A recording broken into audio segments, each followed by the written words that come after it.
Hello everyone, today we are going to read Thomas and Friends Pocket Library.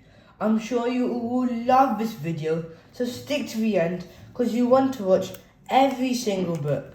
First, we'll go with Sandy and Carly, then Nina, then Diesel, then Canna, then Percy, and then Thomas. So, let's dive straight in and not waste any more time.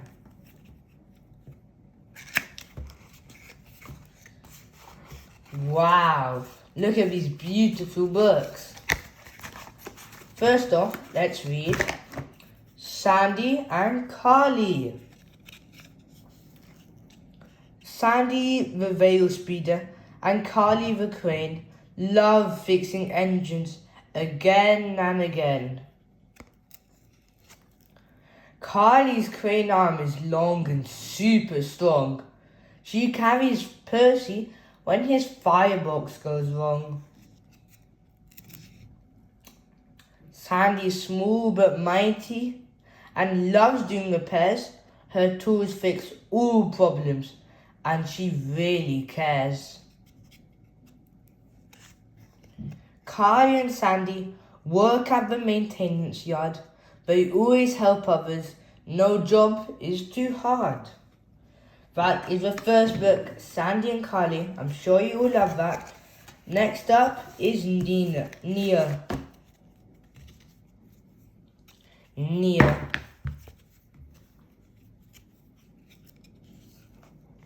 When Nia is in charge, nothing is boring. This orange engine loves exploring. She is full of ideas and fun things to do. Racing on a windy day, does it look fun to you? Accidents can happen. Nia skidded off the track. Thomas calls for help, so Carly can lift Nia back. All the engines love hearing Nia's tales. They're full of thrills on faraway rails. Wow! That's our first two done. I'm sure you also all love Nia. Next up, we have Diesel. Diesel and Thomas speed down the track. Both want to win, but who will be the first back? As well as racing, Diesel and Thomas love to chat. They can talk for hours about this and that. Diesel has tricks that he loves to play. It's all in good fun and living up to each day. Diesel is kind and a good friend too. Thomas loves having him in his crew. Wow, that was an amazing book, wasn't it? Next up, we have Kana.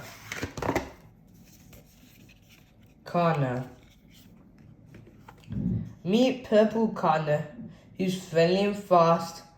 Powered by her electricity, watch her zoom past. If there's a power cut, Kana's who you need. A burst of energy gets things up to speed. Kana loves soda for many reasons, especially her friends and changing seasons. Kana always helps the team win to the day. Hooray for our friends, all the engines say. That was also a wonderful book, wasn't it, guys? Now we have Percy.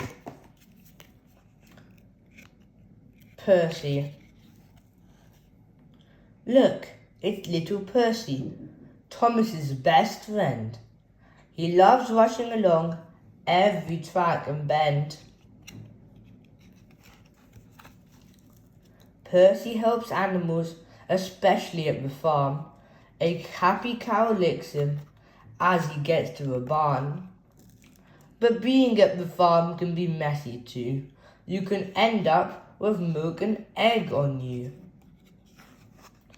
Being with Thomas makes Percy's day.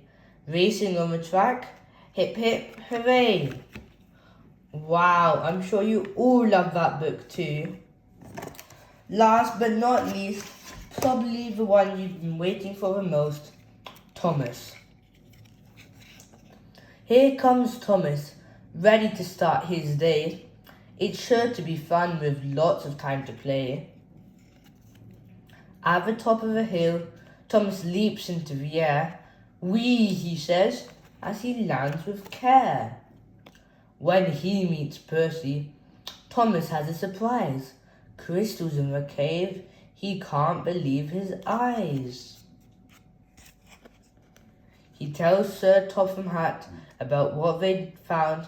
They'd discovered treasure growing underground. That's it, the 6 books that you have all been waiting for. I'm sure you all love them. And since you've watched to the end, shall we make a puzzle? I know all of you love the puzzle, so let's not waste any time and let's just dive straight into it.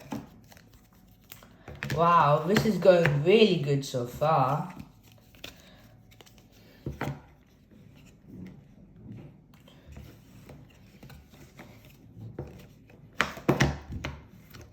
Wait, I think something's gone wrong. Can you see it? Wait, never mind. Here it is. Ta-da! I'm sure you all loved it and this is puzzle. So here was today's Pocket Library, Thomas and Friends. Goodbye and see you next time. And friends, Thomas the hero. Here we have the list of all the engines. Thomas, Percy, James, Cranky, Toby, Gordon, Salty, Spencer, Emily, Bertie, Diesel, Mavis, Ian Bert, Corky, Annie and Clarabelle, Flynn, Billy, Fat Controller, Harold, Hero, Kevin, Victor, Troublesome Trucks, Charlie. This is the Island of Soda. Farhuak Station, Titmouth Sheds, where the trains are.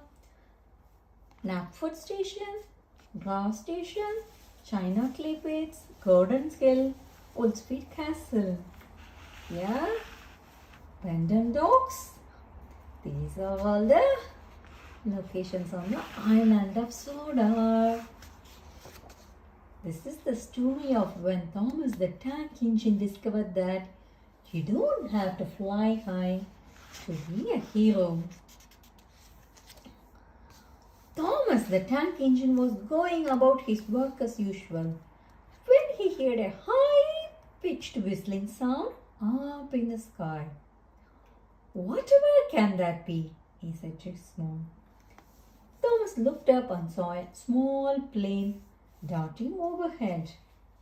He had never seen anything like it before. "Beep, beep," called Thomas, but the plane didn't hear him. The plane was out of sight. "I must find out about the flying machine," Thomas said to himself. That night, in the engine sheds, Thomas asked James and Percy if they had been seen anything flying overhead that day. "We keep our eyes fixed on the tracks, Thomas. We are really useful engines." Next day, Thomas was determined to be a very useful engine, but he couldn't help looking up for the plane. He was just thinking he would never see it again when he heard the same whistling sound.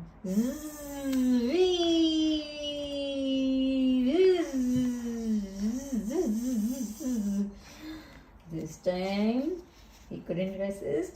He followed it. The plane had been very small, but it was fast. Must keep up, must keep up, must keep up. Thomas puffed to himself. It was working. Thomas was catching up with the plane.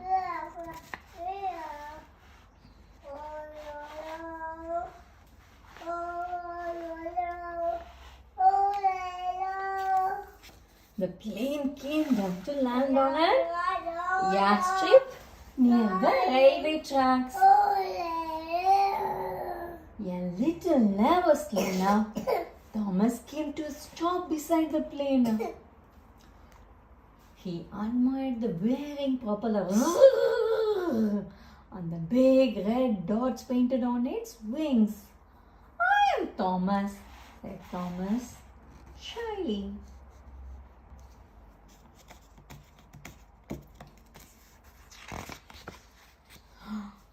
I am Michael, the Spitfire, but you can call me Mitch, the plane replied. I have been practicing for a flight past to celebrate the end of World War II. Mitch explained that he used to be a fighter plane and had helped to win the Battle of Britain. Thomas was very impressed. He wished he could fly to be a hero too. Back in the sheds, Thomas told the other engines about his new friends. Eyes on the tracks, Thomas, said the friends. That night, Thomas' dreams were full of Spitfires driving through the skies. He dreamed that he was flying with them, keeping people safe. The next day, Thomas was in charge of taking passengers to the air show for the big fly past. As he arrived, Thomas could see Mitch, and next to him was another vintage plane. That's a Hawker Hurricane, Thomas' driver told them.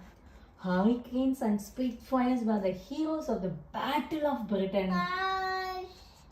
The show was about to begin. The planes revved their engines and rattled along the runway. Oh.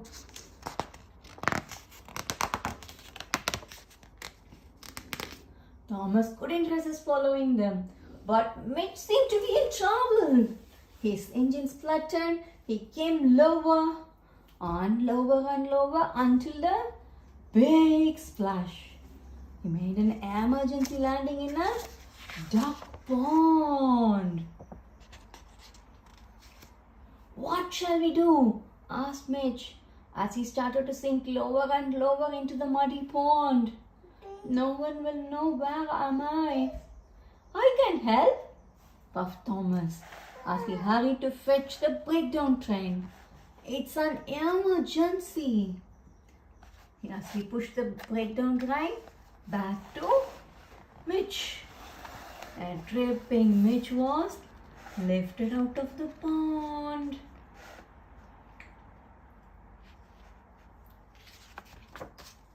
The fat controller was proud of Thomas.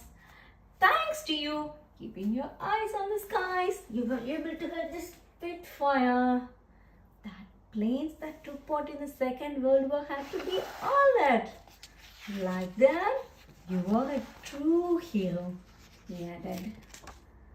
Thomas was pleased to hear that after a few minor repairs and a new coat of paint, Mitch the Spitfire was able to take part in the many more fly past. Even Thomas was invited to London, where he flew under the river Thames.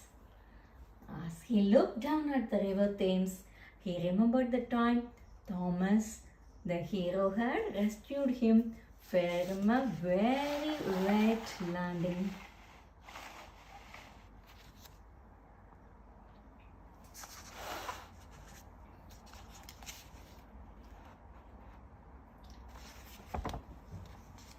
The end.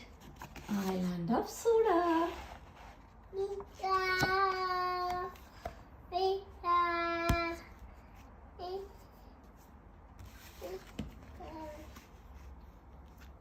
Hi children, Today we are going to read the book Percy's Chocolate Crunch.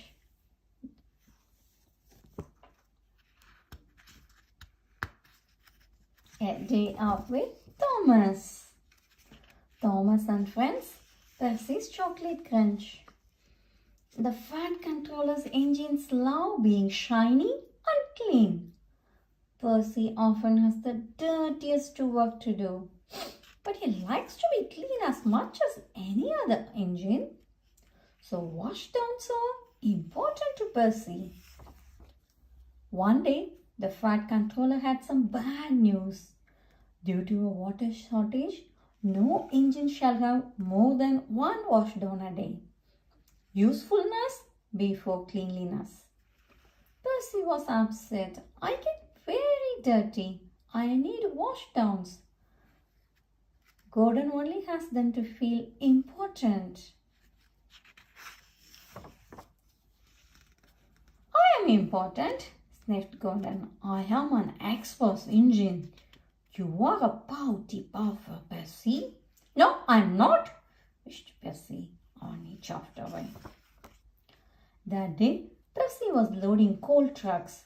He was trying extra hard to stay clean, but the troublesome trucks were being naughty. As Percy pushed them down the coal chute, they rolled forward. Before Percy could stop, he was under the chute. Cold dust blew everywhere. Oh no, coughed Percy. I'm filthy. Percy felt awful, but he knew he had to carry on. On the way to Brendam Docks, the troublesome trucks teased poor Percy even more. Clickety-clack, don't look back. Dirty Percy's on a track.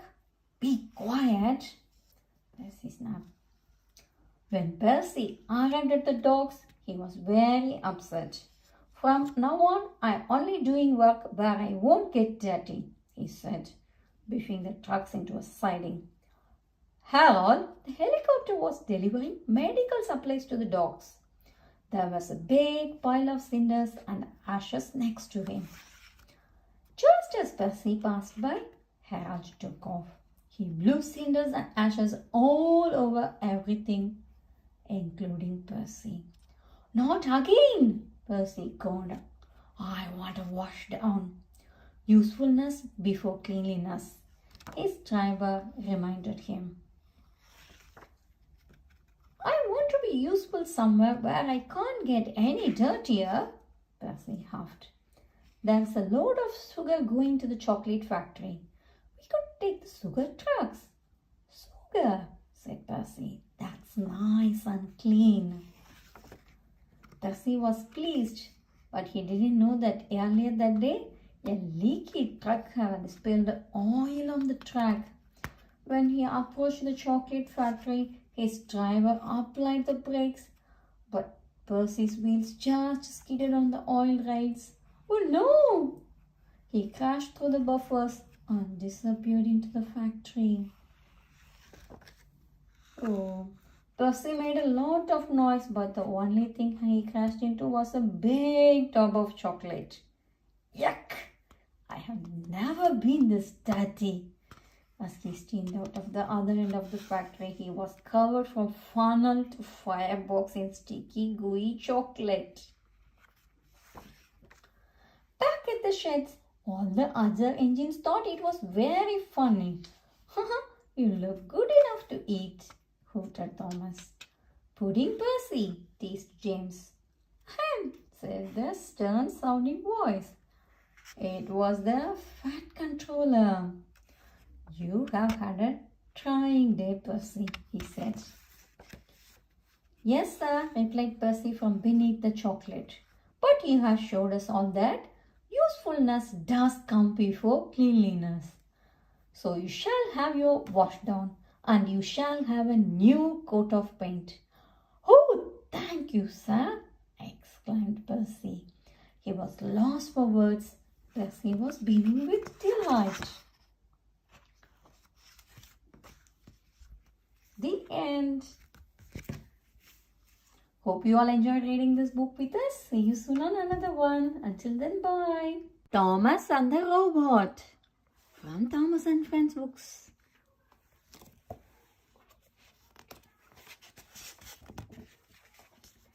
Here is the island of Soda. We have Farhawk Station, Digmouth Sheds, Nufford Station, Dry Station, Old Street Castle, Gordon's Hill, and China Clay Pits, all on the island of Soda. Thomas and the Robot. This is the story about Thomas, the tank engine, and some machines that come to visit. It was a busy day on Soda. A technology fair was taking place at Ulstead Castle. Inventors from all over the world were bringing marvelous machines to the fair. Thomas had lots to do.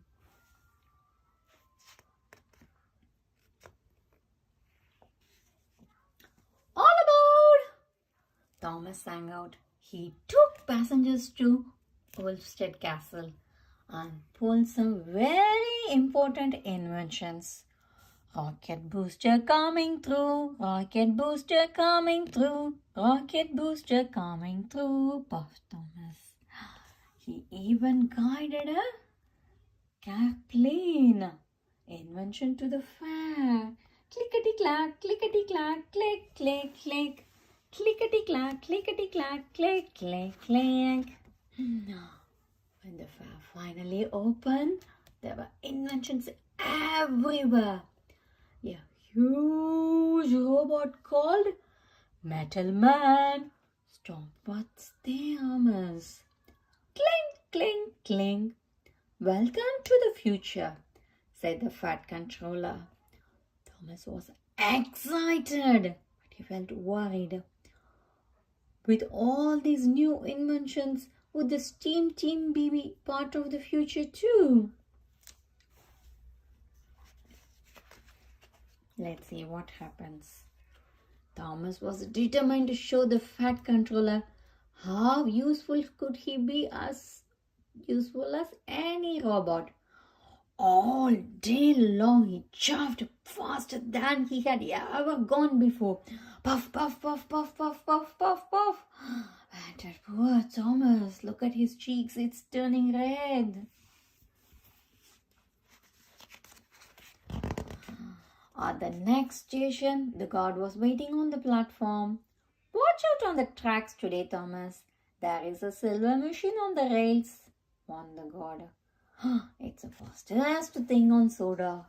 It's probably another robot, Thomas sighed. When Thomas rolled in at Ulstead Castle, the silver machine was by the platform. It wasn't a robot at all. It was a high-speed train from Japan, the fastest train in the world. I'm Kenji, said the train. You must be Thomas. Thomas loved meeting new friends, but he still felt worried. With robots and faster trains, would the fat controller want to replace him?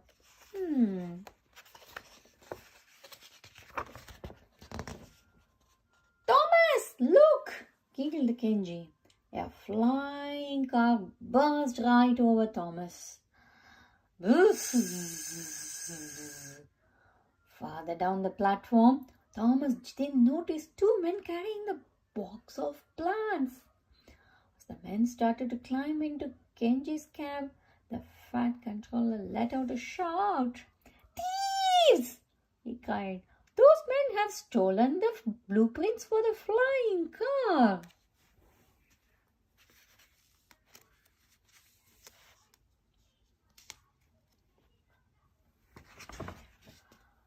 Thomas, help!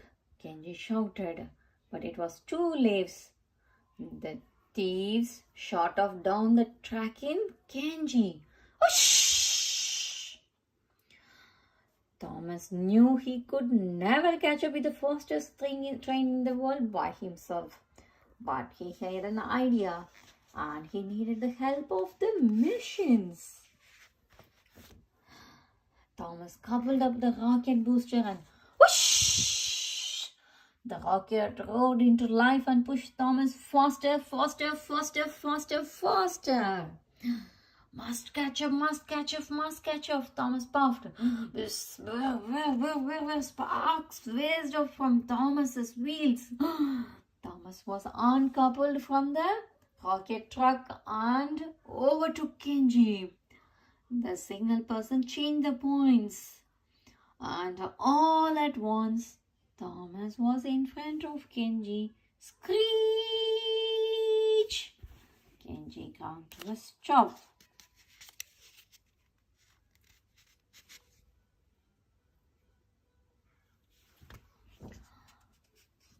Quick as a flash, the thieves escaped with the plants.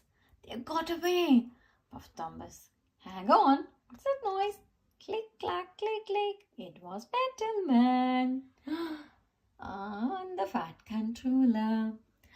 The giant robot was holding the thieves up in the air.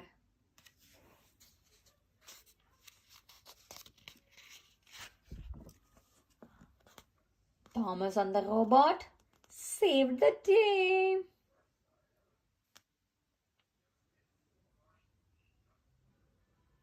The machines are much stronger and faster than me, said Thomas. Maybe they are the future of soda.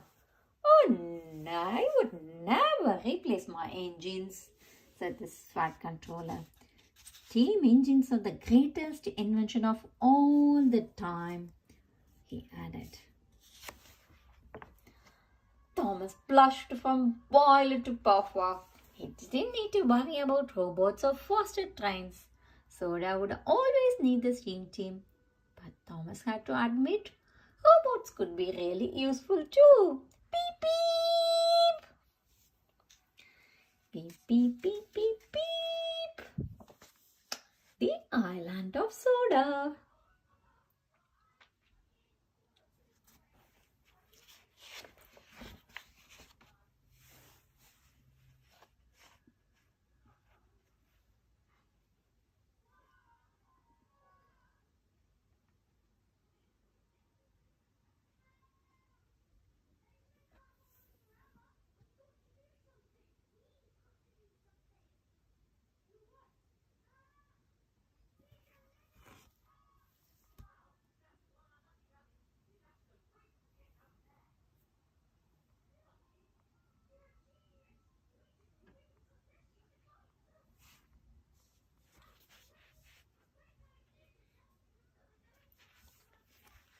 The end. Thomas and the robot.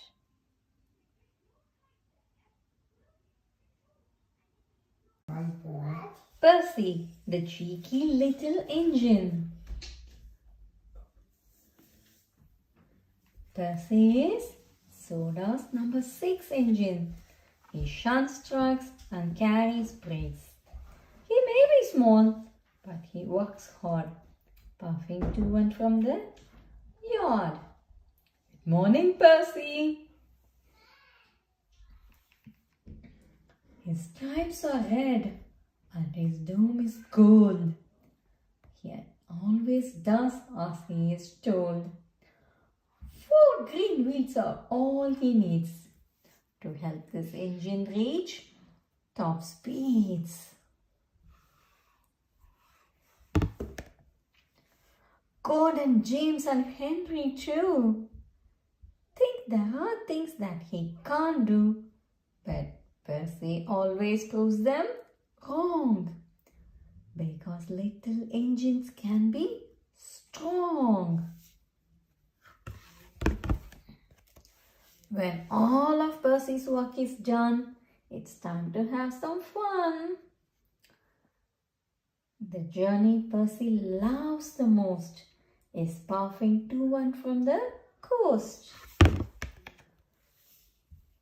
Harold flew over the rails below. He teased Percy. You were so slow. Percy smiled and said, "Let's race," and steamed home quickly in first place. One day Percy had rotten luck. He worried that he might get stuck. Straight ahead there was a flood. It didn't do his wheel much good. But Percy bravely pulled his string until they reached dry land again. You did it, Percy, his driver said. And they headed home to the engine shed. When sometimes things don't go as planned, Thomas puffs to lend a hand. Then down the track they chuff together. Thomas and Percy, best friends forever. Every engine on soda knows it's not about how fast or what is big. There are jobs for all engines, small or big. It's Percy, the number 6 engine on the soda, the cheeky little engine.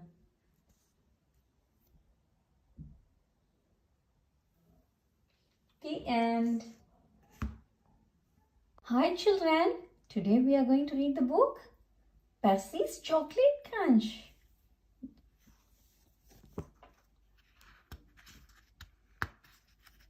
A Day Out with Thomas. Thomas and Friends, Percy's Chocolate Crunch. The Fat Controller's engines love being shiny and clean.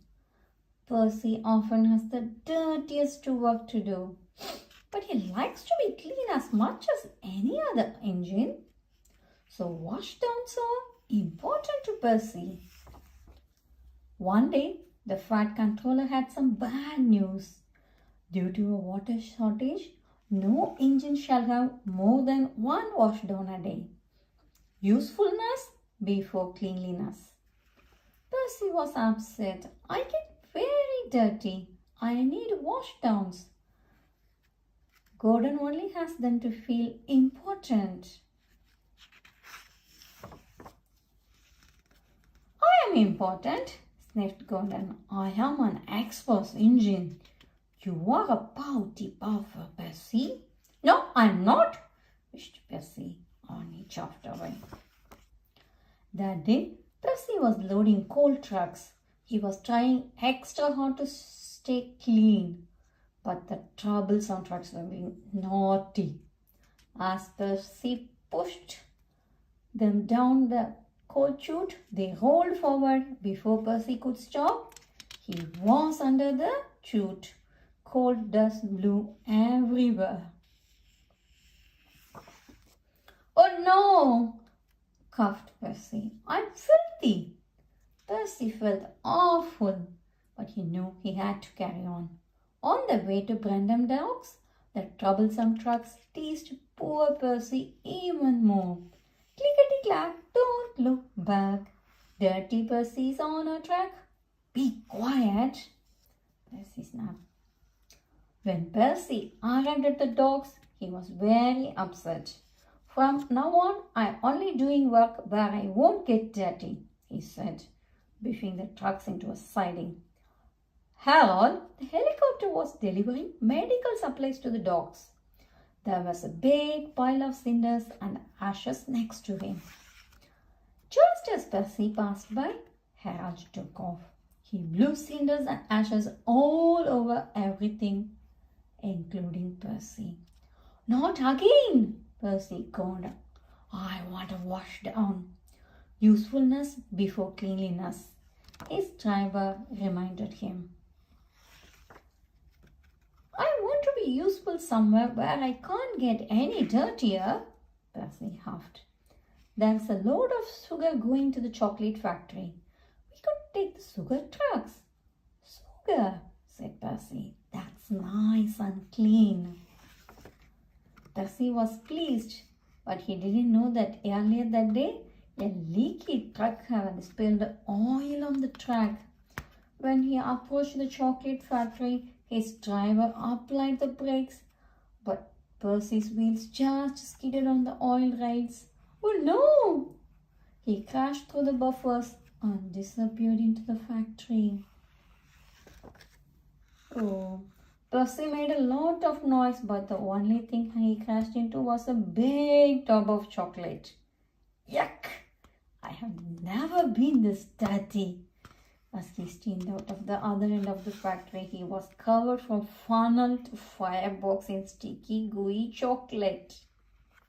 Back at the sheds, all the other engines thought it was very funny. You look good enough to eat, hooted Thomas. Pudding Percy, teased James. Said the stern-sounding voice. It was the fat controller. You have had a trying day, Percy, he said. Yes, sir, replied Percy from beneath the chocolate. But you have showed us all that usefulness does come before cleanliness. So you shall have your wash down, and you shall have a new coat of paint. Oh, thank you, sir, exclaimed Percy. He was lost for words.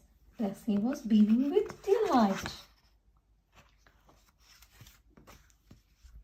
The end.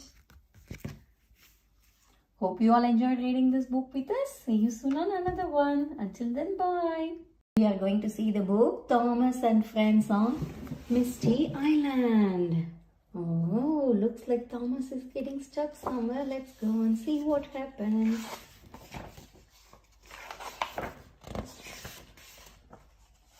Thomas and Friends on Misty Island. One day, Thomas and Edward had a special job. The mayor needed them to fetch jobby wood from Misty Island. You will need our help, Dash, said Bash and Dash. The lock loaders can be naughty.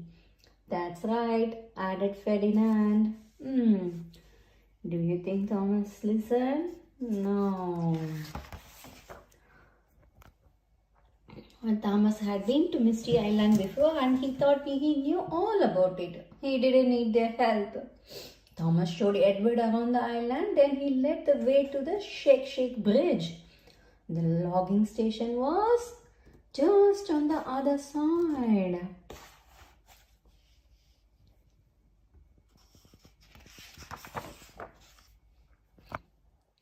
As they crossed the bridge, it wibbled and wobbled under their wheels. Edward was scared. He stopped halfway across and wouldn't budge. Don't worry, Edward, said Thomas. I will fetch the logs, then we can take them back to Soda straight away. Thomas looks like still enthusiastic, isn't it? Let's see whether he needs help or not. Oh, the naughty log loader, Wheezy, picked up some joby logs. Instead of putting on them onto Thomas' truck, he whirled and hurled them up into the air and the logs flew everywhere. Oh, that's not nice. Look at the logs, it spilled all over. It even fell closer to the Edward. Blistering boilers, cried Edward. The logs flew towards him, bounced him off his cab and made the Shake Bridge shake even more. He was more scared than ever. Oh!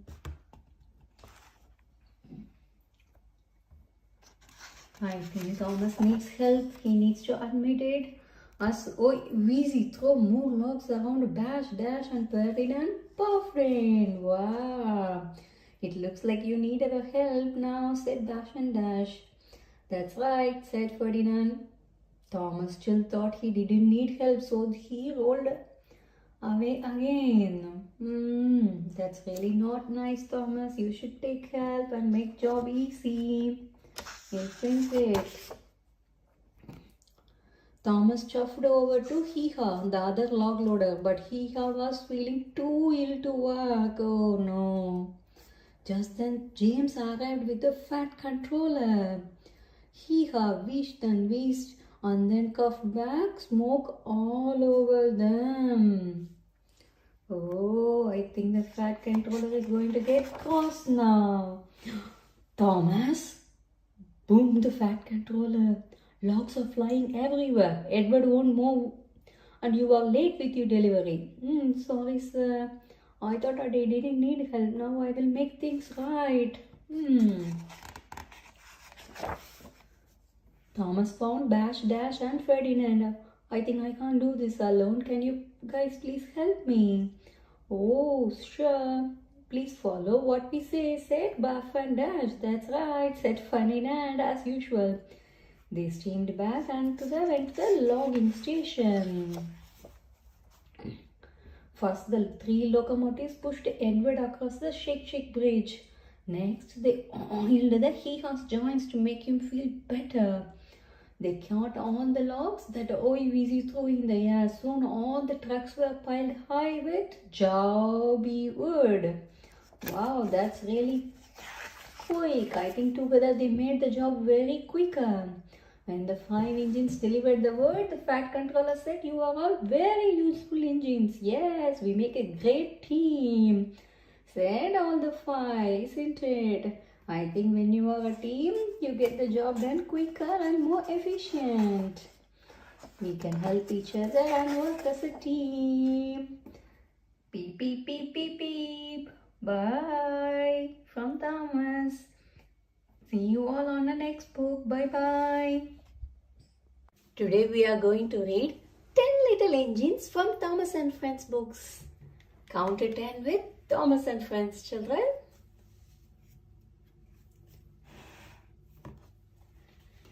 10 little engines living on soda, enjoying fun and adventures galore.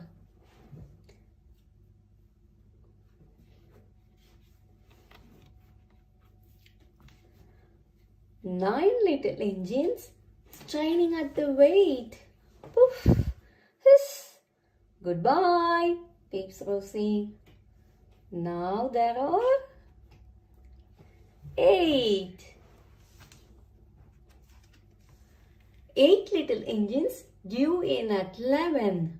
Splish, splash. Goodbye, peeps Hero. Now there are 7. 7 little engines, one in a fix. Oops, bump. Goodbye, peeps Rebecca. Now there are 6. 6 little engines are quick to arrive. Toot toot. Goodbye, peeps James. Now there are 5. 5 little engines going to the show. Goodbye, peeps Emily, Eepy. Now there are 4. 4 little engines, happy as can be. Moo. Goodbye, peeps Percy. Bye. Now there are 3. 3 little engines heading to the zoo. Goodbye, peeps Nia. Oh, ooh. Now there are 2. 2 little engines, their hard work is done. Goodbye, peeps Gordon. Now there is 1. 1 little engine has come so far. He wonders where all his engine friends are.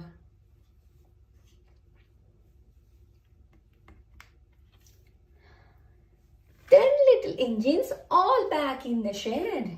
Good night, everyone. Time to go to bed.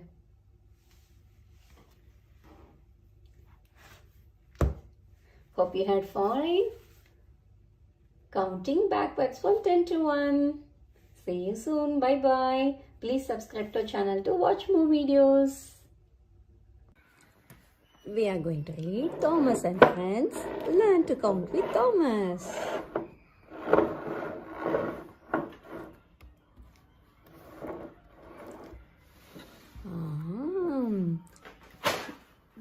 Do you remember the numbers? Yeah.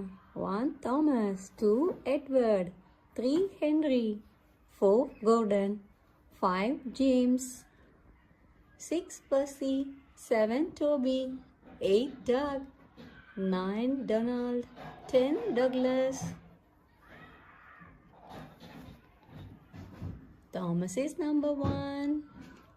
Can you see one kite in the sky? Edward is number 2. 2 birds flying past.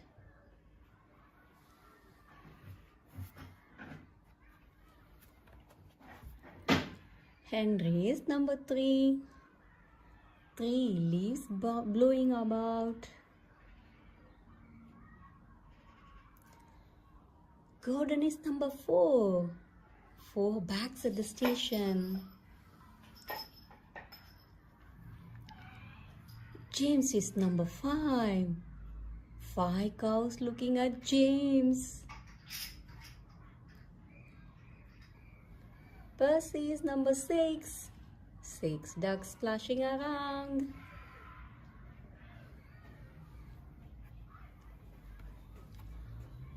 Toby is number 7. 7 boats in the sea.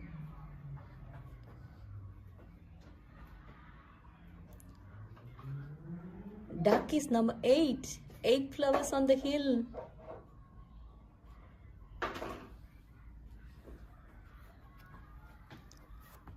Donald is number 9. 9 sheep running around.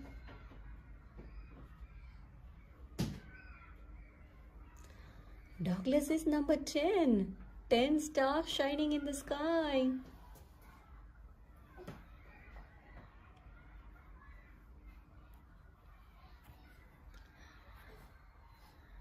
There are lots of things to count in this picture. Can you find one farmer? 3 cows, 4 engines, 6 flowers, 8 sheep, 10 butterflies. 1, 2, 3, 4, 5, 6, 7, 8, 9, 10.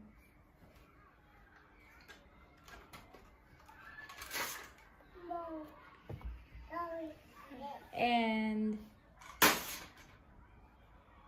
we are going to see the book Thomas and Friends on Misty Island.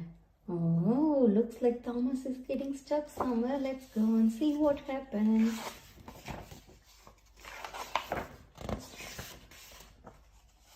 Thomas and Friends on Misty Island. One day, Thomas and Edward had a special job. The mayor needed them to fetch jobby wood from Misty Island. You will need our help, Bash said Bash and Dash. The lock loaders can be naughty. That's right, added Ferdinand. Do you think Thomas listened? No. Well, Thomas had been to Misty Island before and he thought he knew all about it. He didn't need their help. Thomas showed Edward around the island, then he led the way to the Shake Shake Bridge. The logging station was just on the other side.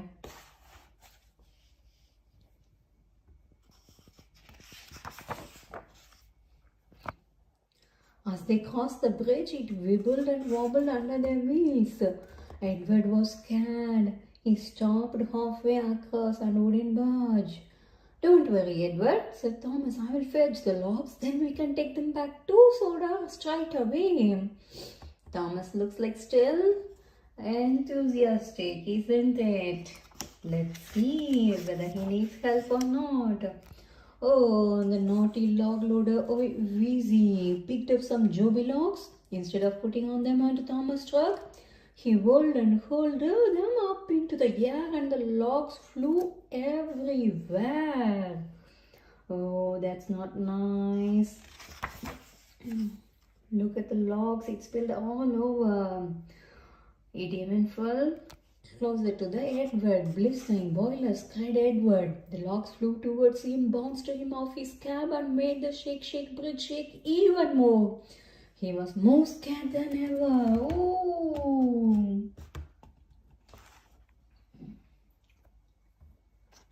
I think Thomas needs help. He needs to admit it. As Wheezy throw more logs around Bash, Dash, and Ferdinand. Puffin! Wow! It looks like you need our help now, said Bash and Dash.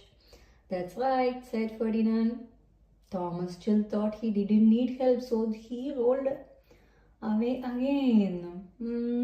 That's really not nice, Thomas. You should take help and make job easy. Isn't it? Thomas chuffed over to Hee-Haw, the other log loader, but Hee-Haw was feeling too ill to work. Oh no. Just then James arrived with the fat controller.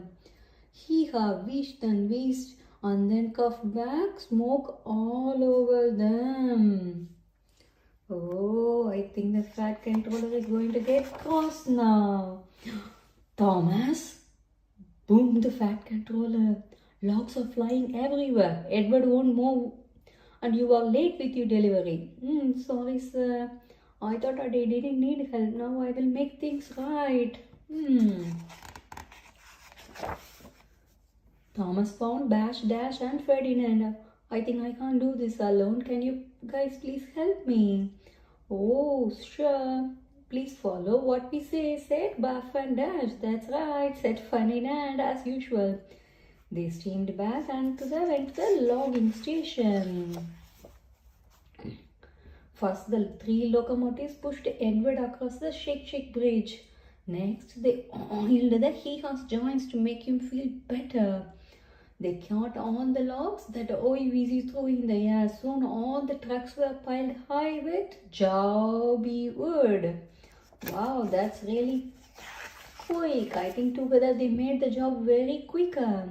When the 5 engines delivered the word, the fat controller said, "You are all very useful engines. Yes, we make a great team," said all the 5, isn't it? I think when you are a team, you get the job done quicker and more efficient. We can help each other and work as a team. Beep, beep, beep, beep, beep. Bye from Thomas. See you all on the next book. Bye-bye. Let's read Thomas and Friends. Thomas blasts off. All engines ready for adventure.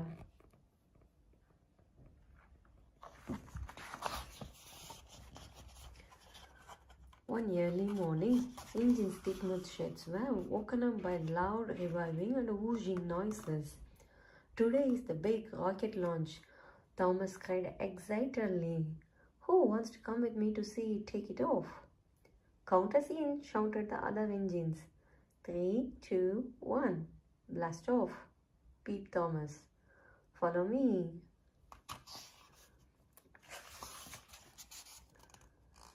As the excited engines approached Knapford station, they saw the large grey tip of the rocket poking above the station building. But as they pulled into the station yard, the engines could see that the rocket was in pieces. Oh no, said Percy, the rocket fell apart. Don't worry, chuckled Gordon as he chugged over to the group. The rocket is too big to bring to the launch site at all once, so we have to take it in pieces.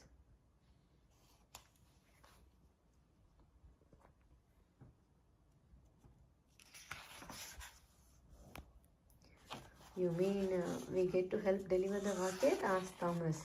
Yes, said Gordon. We can take one piece each. I will take the nose cone because it's very fragile. I will take the satellite, said Percy. It lets you beam signals down to Earth. I will take the shell. It is the body of the rocket. Toot! Awesome! Awesome! Cried Nia.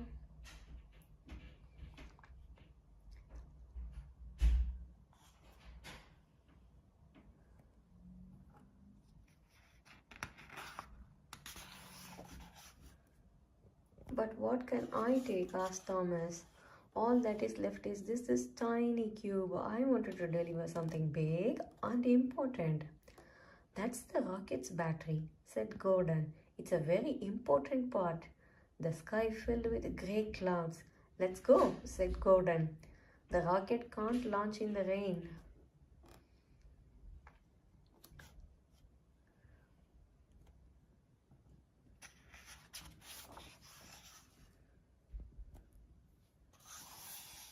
Can you help me hitting that switch? Then we can go around the tunnel, said Nia. Thomas raced up the hill to push the switch.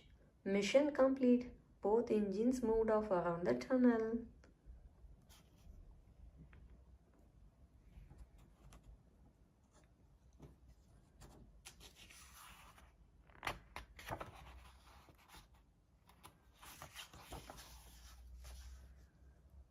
Down at the docks, the excited engines crowded around the launch pad.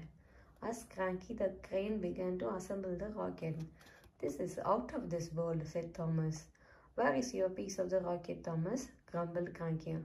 Unless you bring the battery, this rocket won't be going anywhere. I'll get it now, said Thomas. I'll be back faster than you can say. Sonic boom!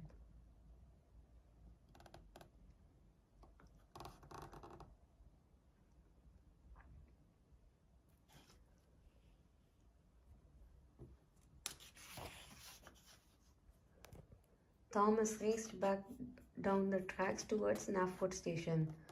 Starship Thomas scans the galaxy for signs of alien life. Oh no, Kana, do you need any help?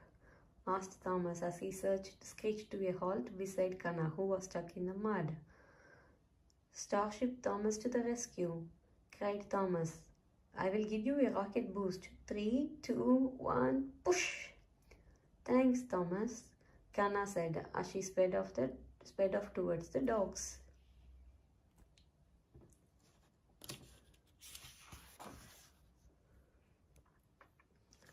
The wind was blowing hard as Thomas continued to race towards Knapford Station. A tree had blown over and Gordon was stopped on the track up ahead.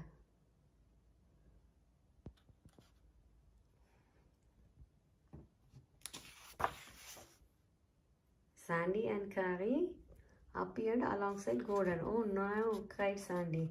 Gordon's coupler is broken. There is no time to fix it, said Gordon. Thomas, can you take the nose cone for me? Thomas grinned. Me? Take the most important part? Absolutely, shouted.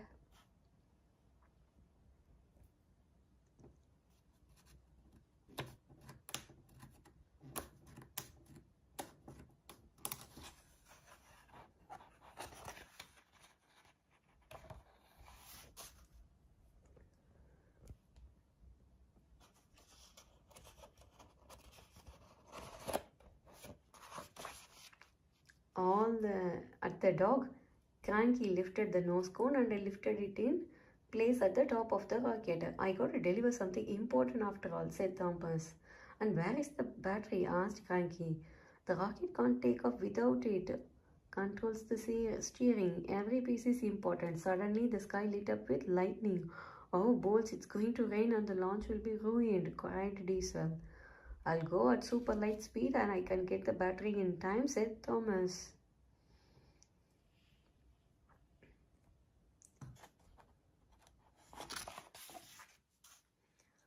The sky was now dark with storm clouds. I don't think I'm going to make it, even at super light speed, sighed Thomas. Then it's a good thing that your friend is the fastest train on soda, said Kanna, pulling up behind Thomas. This time I'm going to give you a rocket boost. Whoosh!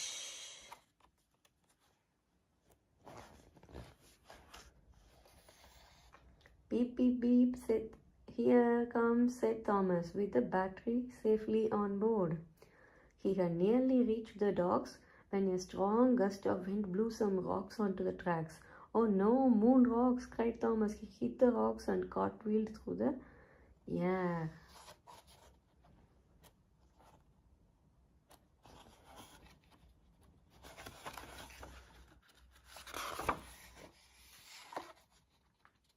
And landed with a crash in front of the launch pad.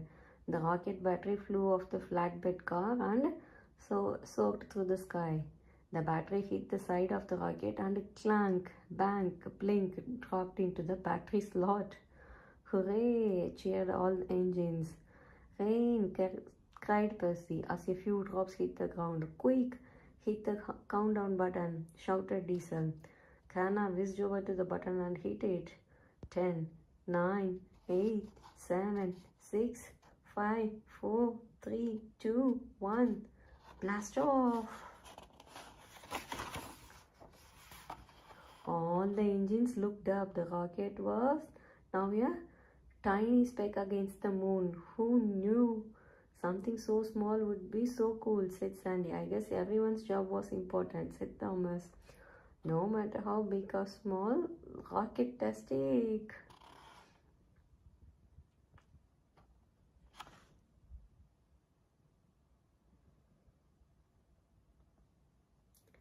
Bye. See you on another book.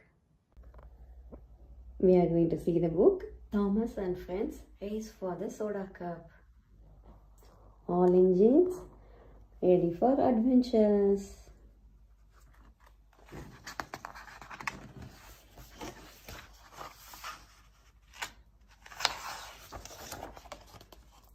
It was the day of the Soda Cup race. Kana was looking at the race poster when Thomas, Nia and Percy pulled up alongside. I wish I was fast like you, Kana, so I could race for the Soda Cup, said Thomas. Later that morning, all the race teams began to arrive.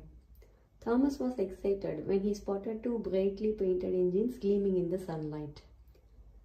There is Riff and Jiv, he cried. They won the Around the World race last year.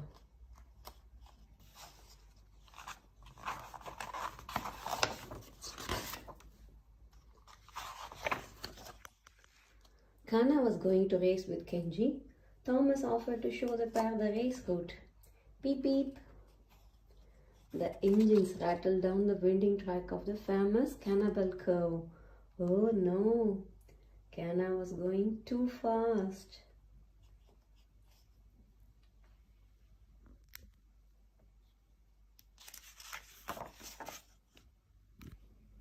Kenji used his speed to catch up to the runaway train. Just as Kana was about to lose control, he coupled to the back of the engine and slammed on his brakes. Screech! The wheels shrieked and sparks flew as the train slowed down and shuddered to a halt. But the damage had been done already. The metal of Kenji's fender crumpled in front of him.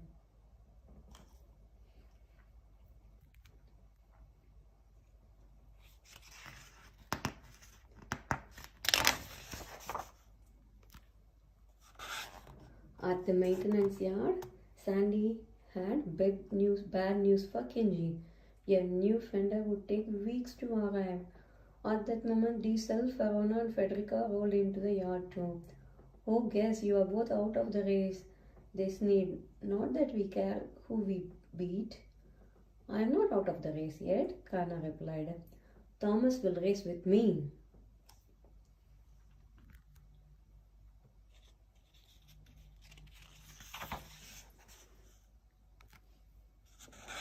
Thomas wasn't so sure. What if he wasn't fast enough? And what if he lost the cargo they would have to carry in the race? The only way was for Thomas and Kana to work as a team. The others helped them. They practiced and practiced. But it was not easy. The engines had different strengths and different speeds. They had to learn how to work together.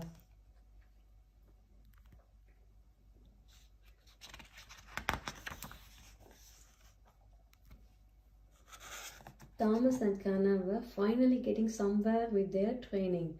When Verona and Federico rolled up beside Kana and teased her for going slowly. Annoyed and upset, she agreed to race down Cannonball Curve to prove them wrong.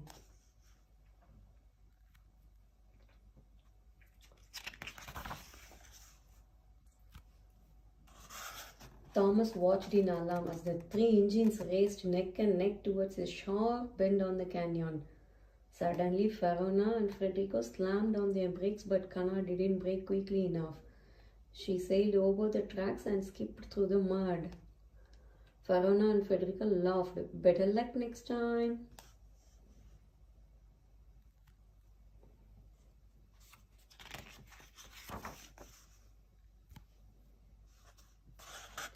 The next day, Thomas and Cana lifted up at the race start. Toot toot, they were off. Verona and Frederico took on early bed. Riff and Jiff were close behind them, but Thomas and Cana were at the back.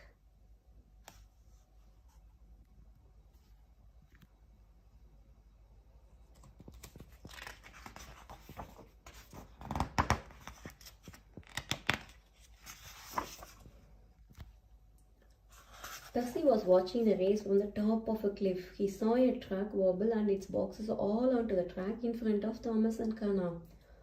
What could he do to warn his friends? He sent up a smoke signal just in time. Thomas and Cana were able to avoid the fallen boxes.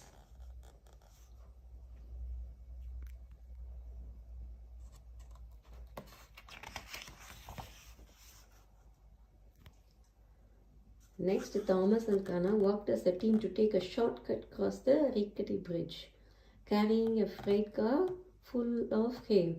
They were making good time as they headed into the old mine.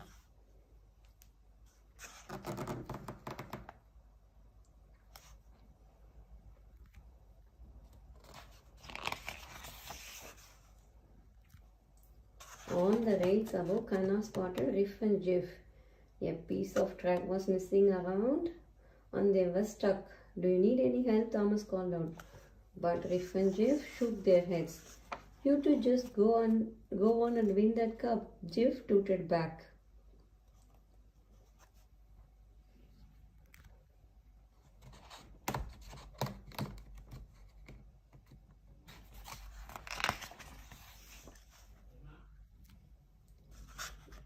Verona and Frederica didn't want Thomas and Cana to win. Once they had safely crossed the drawbridge, the pair broke the signal box and left behind their freight car full of ice cream.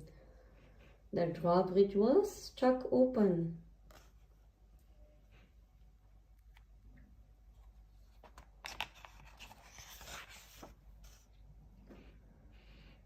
Diesel, who had seen Verona and Frederica cheat, told Percy and Nia what they had done. With his friends' help, he managed to shout to Thomas and Cana to warn them.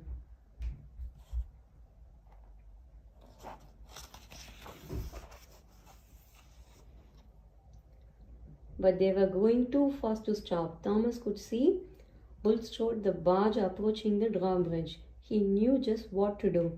Together, Cana and Thomas coupled with the frozen freight car and used Bulstrode as a bridge to cross to the bank on the other side.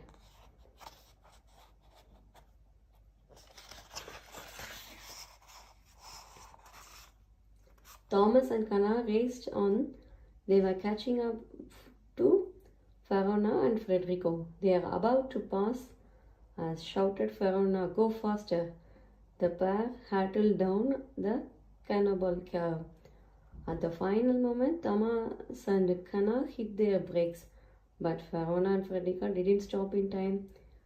They come off the tracks and could only watch as Thomas and Cana zoomed past, ice cream flying out of the freight car.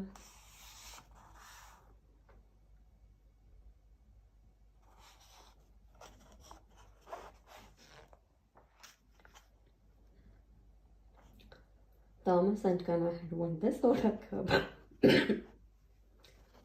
Their teamwork had paid it off. Working together put us on the right track, said Cana. In the end, it doesn't matter if we go fast as long as we go together.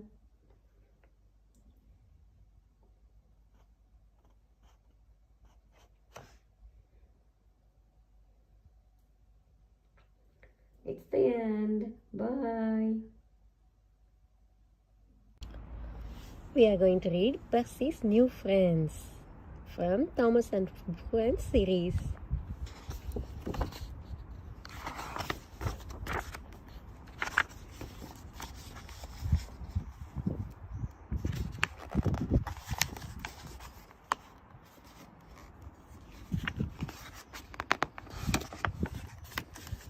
It was a very busy day on Soda. All the engines huffed and puffed as they worked, except for Percy. Percy was not busy. He wanted to play, but all the other engines were too busy to play with Percy.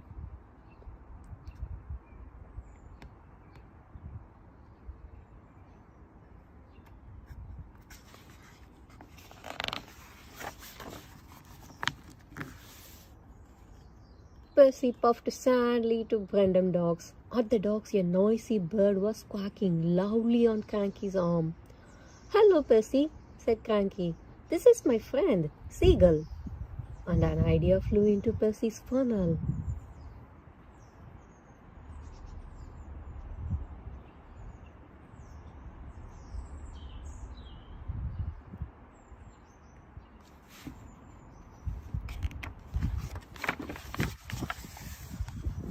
"I could make friends with animals too," thought Percy. And he clattered away to make some new friends. The noise scared Seagull and he flew away. "Not so loud, Percy," warned Cranky, but Percy did not hear.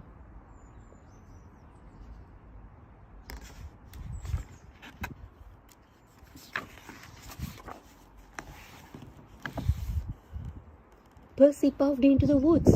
He saw a rabbit. With a whoosh and a whoosh and a hoot and a toot, Percy rushed to make friends. But the rabbit turned tail and raced away into the bushes.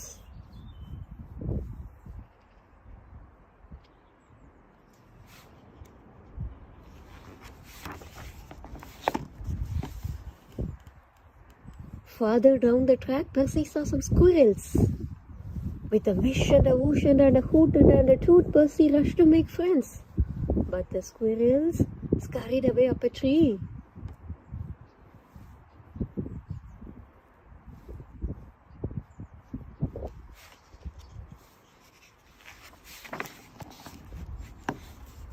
Percy chopped on through the woods until he saw a bird. Again he rushed to make friends, but the bird squawked and flew away. Percy was puzzled. Why didn't the animals want to be his friends?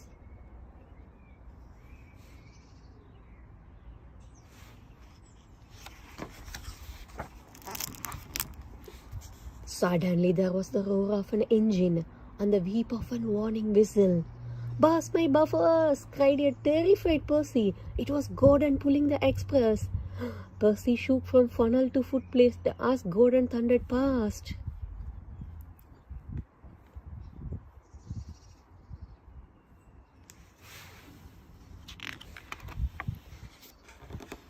Thomas saw what happened. "Are you okay, okay?" he asked Percy. "I was scared. Gordon is big and I'm only little." Then an idea bubbled up in Percy's boiler.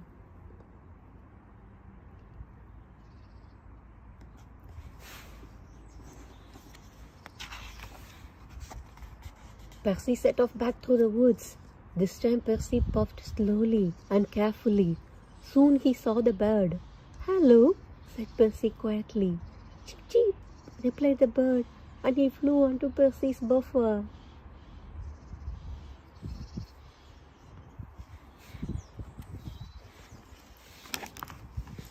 Percy puffed on carefully and calmly. Next he saw the squirrels. "Hello, Mr. and Mrs. Squirrel," he said softly. "I didn't mean to scare you."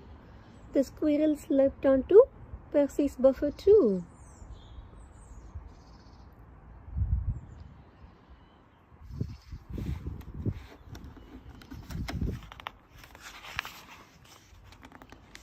Finally, Percy saw the rabbit again.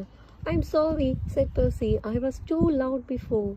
The rabbit twitched its nose and hopped up next to the squirrels. Percy puffed proudly on. He was the happiest engine on Soda with all his new friends.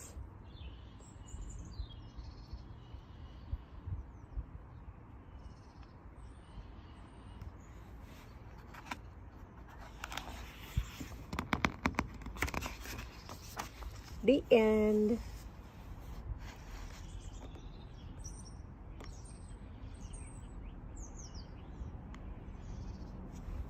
Hope you all liked watching this book. Please subscribe to watch more videos. Bye. We are going to read Thomas and Friends Bubble Trouble.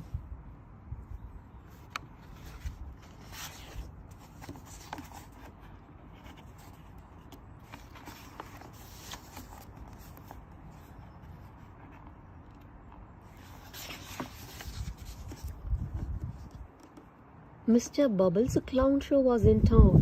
Mr. Bubbles could blow the biggest bubbles anyone had ever seen. All the engines whished with excitement except Thomas. He had a broken funnel and he felt glum. While Thomas' funnel was being mended, he had to wear a spare funnel, but it was big and red and very ugly. Thomas felt silly wearing the big red funnel. The fat controller had an important job for Thomas. He was to take Mr. Bubbles' special bubble mixture to Knapford station for the show that night. Go carefully, Thomas, warned the fat controller. You must not spill any. The fat controller went in his car with Mr. Bubbles. They would meet Thomas at Knapford station.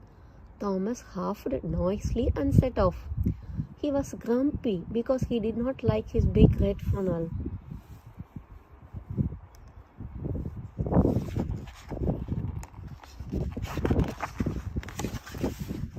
Soon Thomas came to a road crossing. Gordon was there too. That's a funny funnel, laughed Gordon.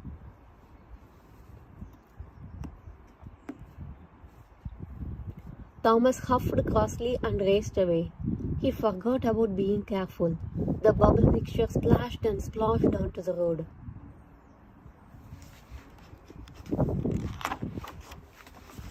Right in front of the fat controller's car.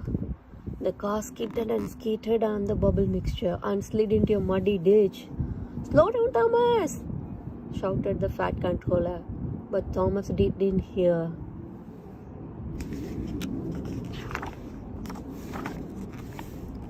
Then Thomas came to a bridge. Henry was there too. "That's a funny funnel," hooted Henry. Thomas nodded loudly and sped on.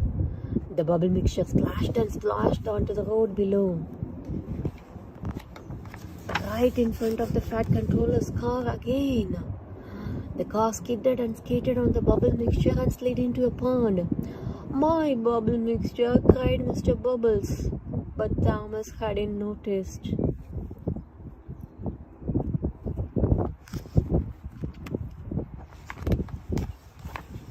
When Thomas arrived at Knapford station, the fat controller was very cross. Mr. Bubbles was sad. There was no bubble mixture left for the show. Thomas was sorry. I'll fetch some more and I'll get back in time for the show," he promised.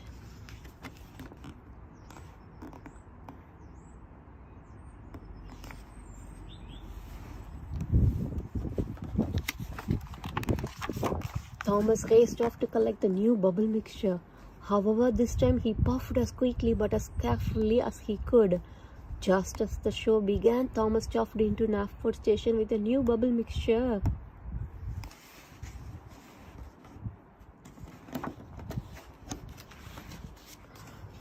"Hooray!" cheered the children. "Watch his funny funnel," they thought. Thomas was part of the clown show. Mr. Bubbles laughed and blew an enormous bubble. Thomas tooted happily. He was pleased with his funny red funnel after all.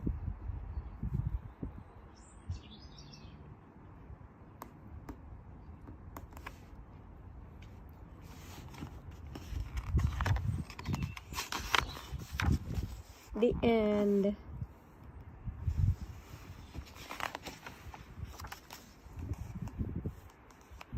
Hope you all enjoyed watching this. Please subscribe to watch more videos. Until then, bye. Hello everybody, today we are going to read Thomas and Friends Railway Race Day, a lift a flap sound book with 10 amazing different sounds that we'll be exploring throughout this book. So let's read. Thomas,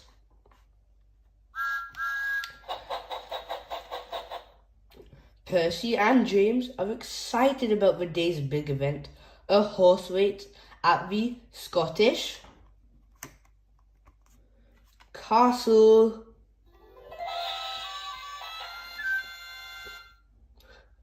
"Thomas," says Sir Topham Hatt, you'll be carrying the horses. James, you'll take the spectators to the stadium. And Percy, you'll deliver the fireworks.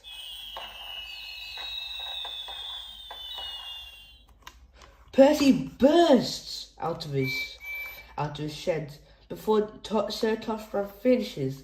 He can hardly wait.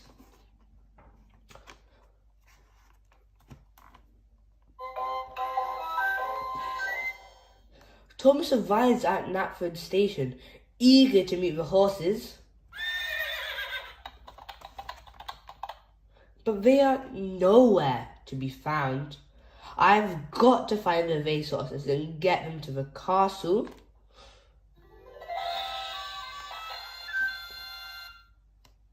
Says Thomas, or there won't be any race.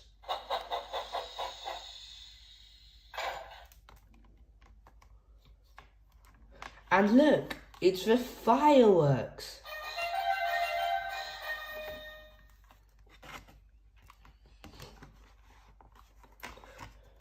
While James takes passengers to the castle,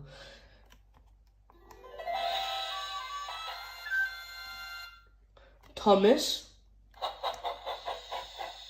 sees Percy's fireworks, but not Percy.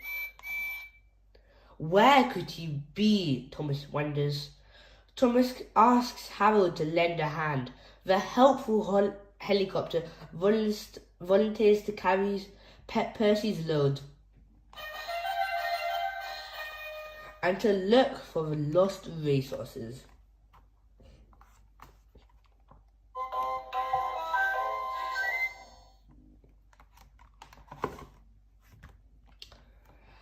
Harold flies off with the fireworks. From his bird's eye view, he spots Percy. The eager engine chugs along, pulling the missing horses towards the Scottish castle.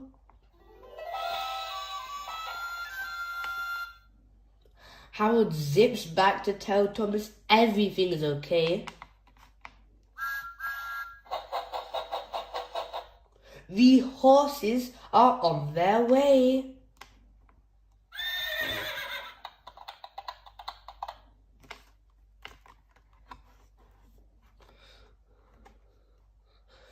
Thomas and James meet Percy and the horses at the castle. I'm sorry I did your job, Thomas, says Percy. I was so excited I mixed up Sir Topham's hat's instructions. That's okay, says Thomas. The important thing is that all the tasks were finished. I'd say it's a job well done, says Sir Topham Hatt. Let the race begin.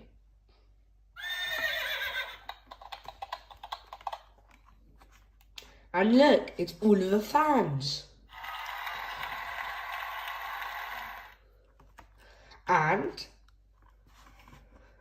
the fireworks.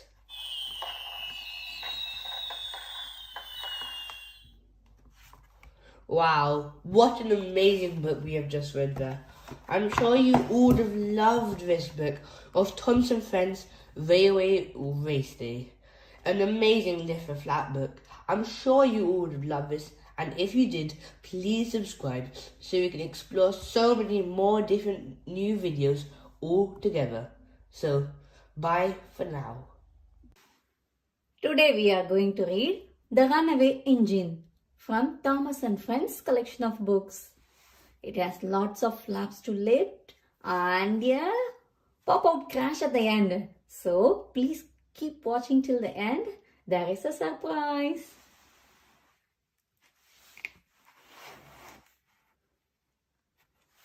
farm workers. Thomas, the tank engine, liked to go faster and even faster. "Slow down, Thomas," cried his driver. But Thomas couldn't stop. Can you see the barn? Chickens, cockerel, scarecrow, cows. Shall we lift this and see? Yay! Squawk, squawk, squawk.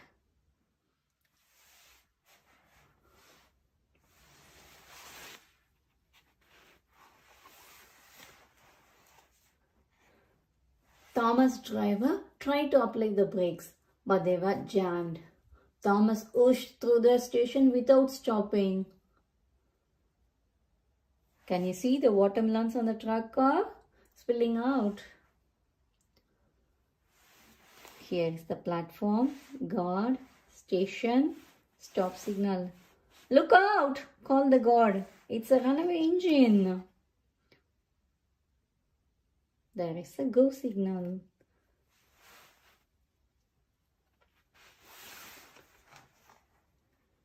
Thomas steamed down the tracks. His brakes were on fire and sparks flew everywhere. Up ahead, Percy was chucking straight towards him. "Slow down, Thomas," Percy cried. They are trying to show the red flag. Means they should stop.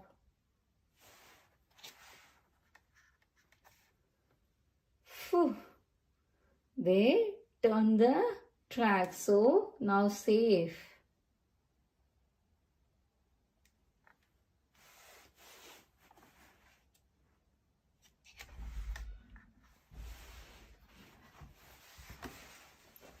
At the level crossing, the gate was down. Bertie, the bus, was crossing the tracks. "Oh, help, help!" cried Thomas. "Ooh, look, all the cows are scared. Moo, moo, they are trying to run away from the track." All the workmen and the people here are trying to see what is happening. Suddenly, Harold, the helicopter, whizzed above. "Turn on to the siding," he called. "Look, Betty's at the level crossing." Oh, this is such a critical situation.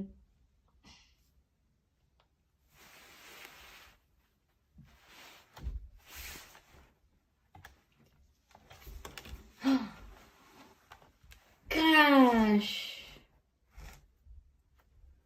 Thomas crashed through the fence and the straw went flying everywhere. "Good thinking, Harold." "Well done, Thomas," said the driver. "Nobody is hurt. Now we are going to the steamworks right away to get your brakes fixed." There is no loss of lives, but there are loss of watermelons and straws and brakes. Ooh. Hope you all enjoyed seeing the pop-out surprise at the end. Isn't it? It's really nice.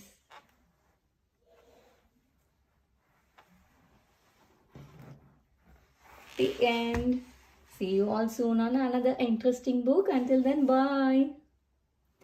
Please subscribe to watch more videos. Today we are going to read 10 Little Engines from Thomas and Friends books. Count to 10 with Thomas and Friends, children.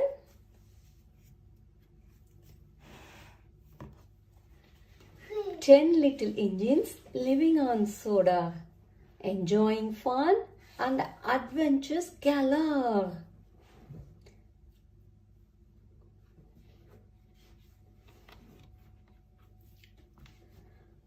9 little engines straining at the weight. Poof, hiss, goodbye, peeps Rosie. Now there are 8 little engines due in at 11. Splish, splash, goodbye, peeps, hero. Now there are 7 little engines, one in a fix. Oops, bump. Goodbye, peeps, Rebecca. Now there are 6 little little engines are quick to arrive. Toot toot! Goodbye, peeps James. Now there are 5. 5 little engines going to the show. Goodbye, peeps Emily. Eepy. Now there are 4. 4 little engines, happy as can be. Moo. Goodbye, peeps Percy. Bye. Now there are 3. 3 little engines heading to the zoo. Goodbye, peeps Nia. Oh. Ooh. Now there are 2. 2 little engines, their hard work is done. Goodbye, peeps Gordon. Now there is 1. 1 little engine has come so far. He wonders where all his engine friends are.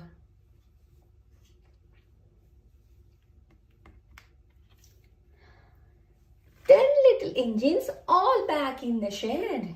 Good night, everyone. Time to go to bed.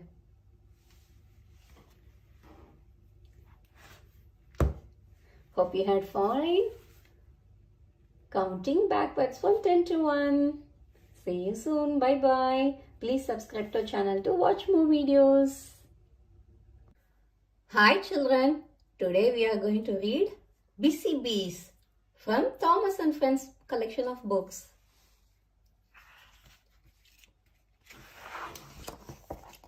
Thomas and Friends, Busy Bees. It was a sunny day on Soda.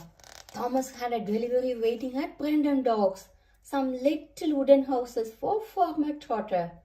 Who lives in these houses? Thomas asked Hero. These are beehives, said Hero. Inside, the bees are making honey.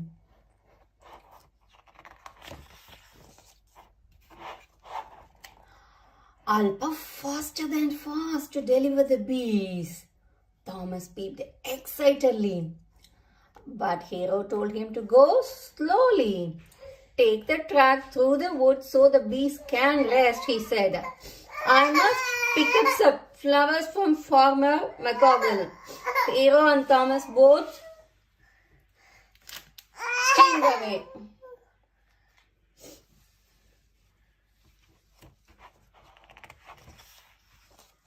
Soon Thomas came to a junction. One track led through the woods. The other track led past a field of flowers. The field is prettier than the woods, thought Thomas. The bees will like that more. So Thomas passed off past the field. Suddenly Thomas heard a loud buzz. The honey bees were flying out of the hives and into the flowers. Oh no! Shouted Thomas. Come back, busy bees! An idea flew into Thomas' funnel. I'll puff to Farmer McGoggles and pick up the flowers, he said. The bees will buzz around them, then back into their hives. Thomas picked up the flowers, then chuffed back to the field. When the bees saw the flowers, they flew out of the field. And all around Thomas. They flew into his funnel and buzzed past his buffers and whizzed around his wheels. Go away, busy bees! Thomas wished, but the bees were too busy busying to listen to Thomas. Thomas pumped his pistons and puffed away, but the bees would not buzz off. If you won't leave me alone, Thomas speak to the bees, then I will have to leave you alone. Thomas' driver uncoupled his flatbed and Thomas clickety-clacked off down the track. Thomas met Hero at the next junction. Farmer McGoggle's flowers have gone, Hero puffed, and Farmer Trotter is still waiting for his bees. Sorry, Hero, I have done everything wrong. Thomas peeped sadly. I'll be as busy as a bee and put everything right. The bees were still buzzing around the flowers when Thomas collected his flatbed and wished away. The bees buzzed close behind. Then Thomas shuffled back to the field. He collected the beehives and puffed off down the track. When Thomas took the way through the dark woods, the bees began to feel cold. With a whizz, they flew into their hives. Thomas puffed all the way to Farmer Trotter's farm. The farmer was so pleased to see his bees at last. But Thomas still had Hero's flowers. Thomas sped back down the track to where Hero was waiting. "You have my flowers," said Hero in surprise. "I borrowed them, bring back the bees. Now the bees will give Farmer Trotter the best honey and soda."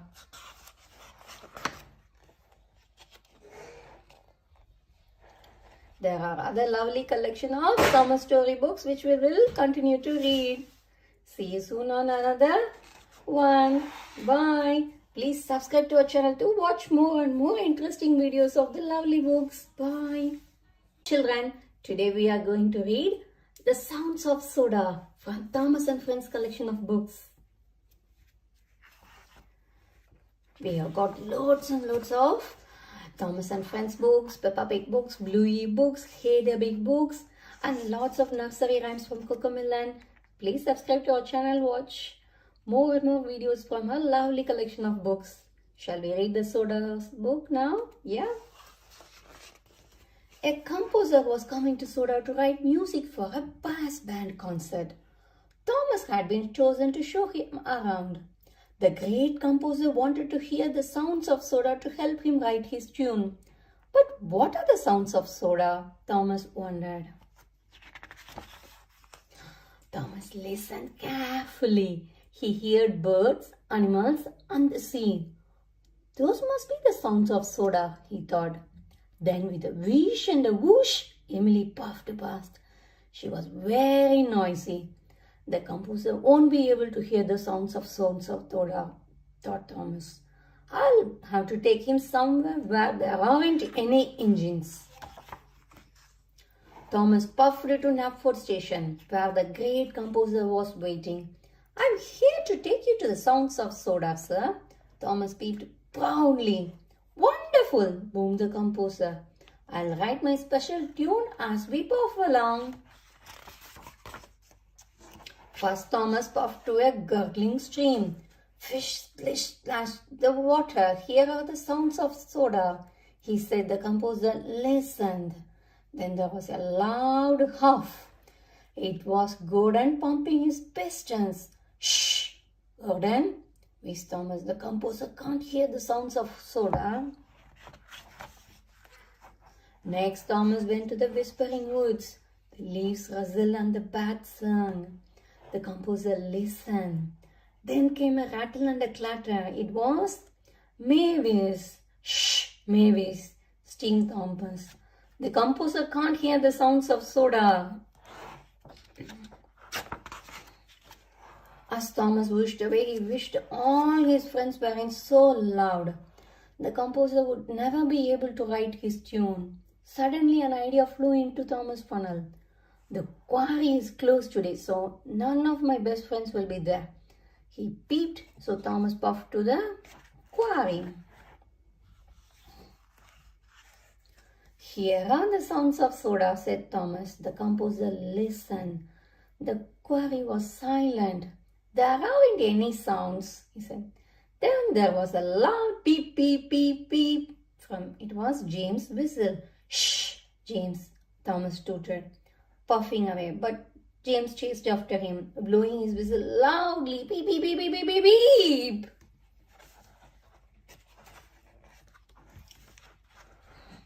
Then there was trouble. Thomas was chuffing towards a pile of fallen stones. "Thomas, look out!" wished James. Thomas break his coaches bumped. The composer's sheets of music flew out of the window and blew away. "My special tune!" he cried. Thomas felt terrible. "I'm sorry, sir," screamed Thomas sadly. "But how did you write a tune? My noisy friends spoiled all the sounds of soda." Thomas, your noisy friends are the sounds of soda, said the composer. But now I don't have my tune for the concert. An idea bubbled up in Thomas Boiler. He wished away to find his friends. Later that day, Thomas and his friends puffed into the town hall. The fat controller was there with the brass band. He was surprised to see all of Thomas' friends arrive. "I'm sorry, we are late," said the composer to the fat controller, "but I think this will be worth the wait." The composer pointed his baton at the brass band, then at the engines. The brass band began to play, and Emily wished and wished. Gordon huffed and pumped with his pistons. Mavis rattled and clattered her flatbed, and Thomas and James peep, peep, peep their whistles. It was a wonderful sound. Thomas was so much proud to have such musical friends.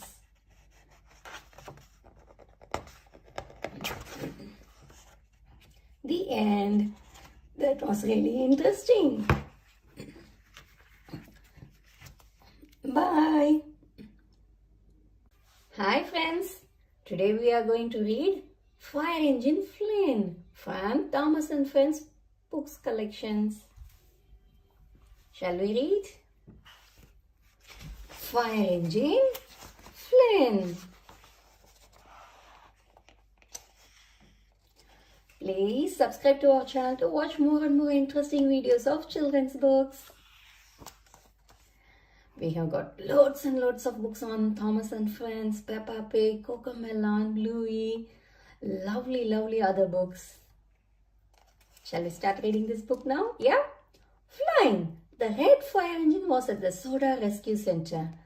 Diesel pulled up beside him. "Good morning," said Flynn. "It isn't a good morning on Diesel. I'm very busy." "You're not busy." "I'm waiting to get busy," said Flynn. He always wanted to be really useful. Just then the rescue bell rang. "Ring-a-ling! Stand by, fire engine Flynn," boomed Rocky. "There is the blue engine." Flynn didn't want to hear any more. He sounded his siren loudly. "Wow! I'm ready to save the blue engine," he called with a honk of his horn. He was off in a flash. "There is the blue engine in trouble," puffed Flynn as he raced down the track. When he saw Edward, the blue engine, he screeched to a top. "Edward, I have come to save you! Fire engine Flynn to the rescue," he said. Flynn fired his water cannons. Water whooshed all over Edward and Edward's driver too. "Flynn, what are you doing?" Edward cried out. "I'm not on fire." "Oh, I'm sorry, Edward." He felt very silly. "It must be another blue engine that's in trouble," said Flynn. "I must be hurried to find it." And Flynn rushed away. Gordon was at Morgan Station. He was picking up the fat controller and Dover hat. When Flynn saw Gordon, the blue engine, he screeched to a stop. "Gordon, I have come to save you," he cried. Fire engine Flynn to the rescue. Flynn fired his water cannons. Water splashed all over Gordon and the fat controller. "I am not on fire, Flynn," Gordon grumbled. Flynn had tried to save the wrong engine again. He felt very silly indeed. "I'm sorry," said Flynn. "It must be another blue engine that is in trouble. I have to find it." And Flynn whizzed away. "I wish I would have waited to hear which engine needed help," said Flynn sadly.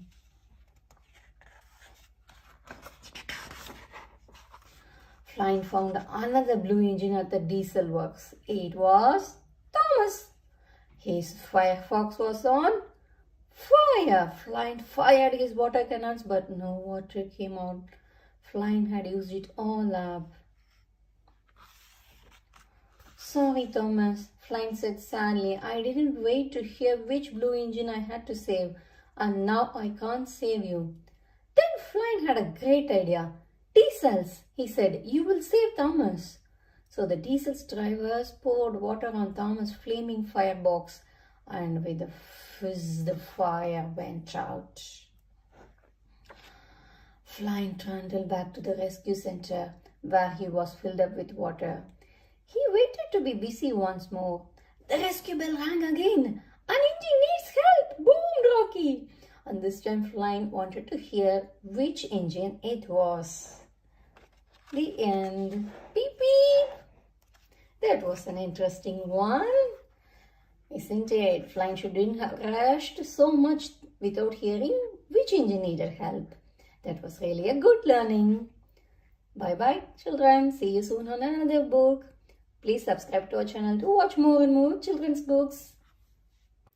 Hi, children. Today we are going to read the book Thomas Train from Thomas and Friends collection of books. Please remember to like our video if you like it, and also remember to subscribe to our channel to watch more videos from us. Thomas Train. Thomas often grumbled because he was not allowed to pull passenger trains. The other engines laughed. "You are too impatient," they said. "You would be sure to leave something behind." "Rubbish," said Thomas crossly. "You just wait, I'll show you." One night, Thomas and Henry were alone. Henry was ill. The men worked hard, but he didn't get any better. Henry usually pulled the first train in the morning, and Thomas will always get his coaches ready. He would fetch them from the yard and bring them to the platform. "If Henry is ill," thought Thomas, "perhaps I shall pull his train."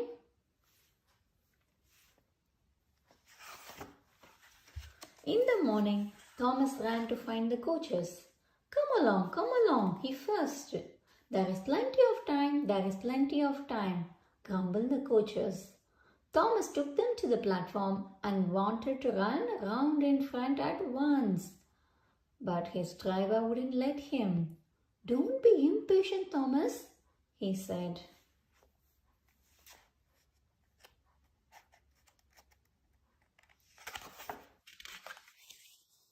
So Thomas waited and waited. The people got in, the guard and the station master walked up and down, and the porters banged the doors, and still Henry didn't come. Thomas got more and more excited every minute.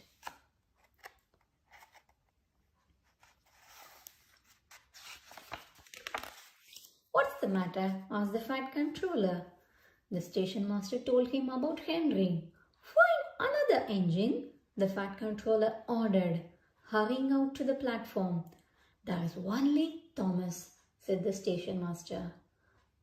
"Thomas, you will have to do it," said the fat controller. "Be quick now." So Thomas ran round to the front and backed down on the coaches, ready to start. "Don't be impatient, Thomas," said his driver. "Wait until everything is ready." But Thomas was too excited to listen to a word he said.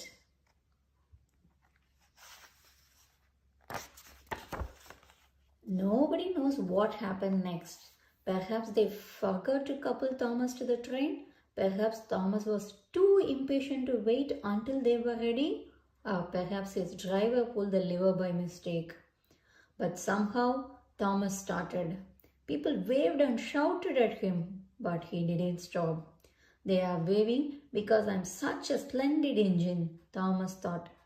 Importantly, Henry says it's hard to pull trains, but I think it's easy.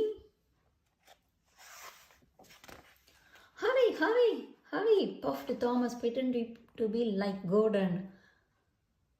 As he passed the fast signal box, Thomas saw the signalman waving and shouting at him. "They are pleased to see me," he thought. "They have never seen me pulling a train before," and he whistled back to them, "Beep beep."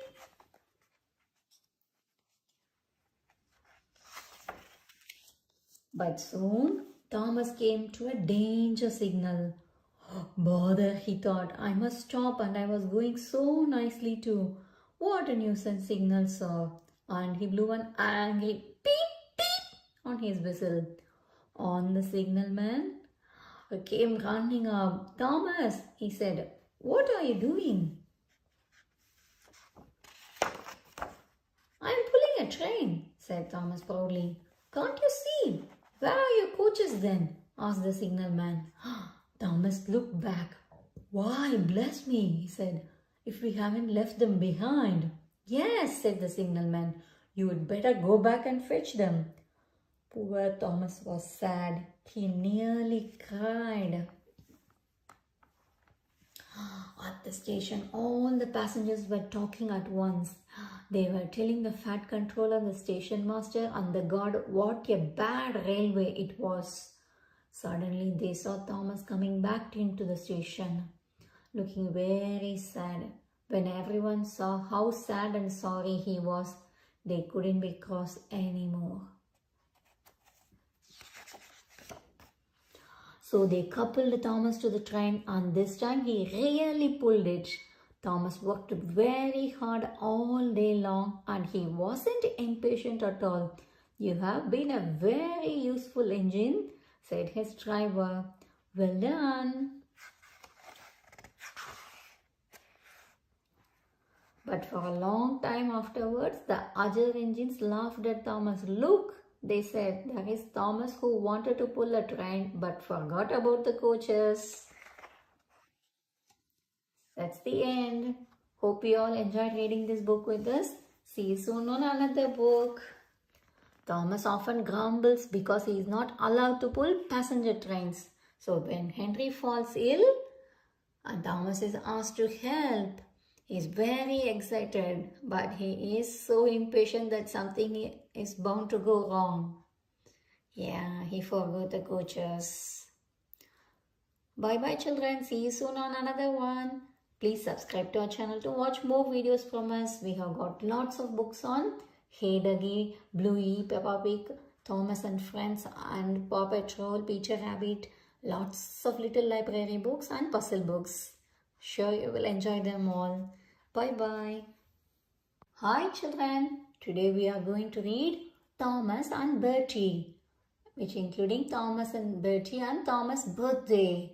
Shall we read it? Please remember to press the like button if you like our video and also subscribe to our channel to watch more videos from us.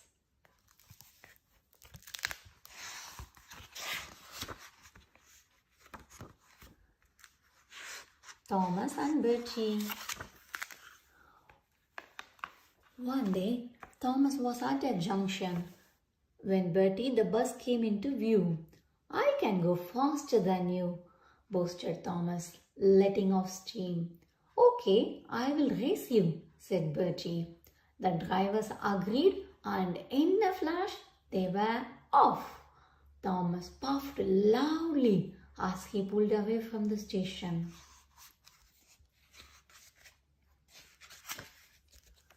Thomas hurried along as quickly as he could, but Bertie was too fast. He is a long way ahead, called Annie and Clarabelle. Then Bertie had to stop at a level crossing and Thomas sailed by. Goodbye, Bertie, he shouted as he whooshed past. Hurry, hurry, hurry, panted Thomas as he headed towards the bridge. Then he whistled in surprise as Bertie crossed in front of him.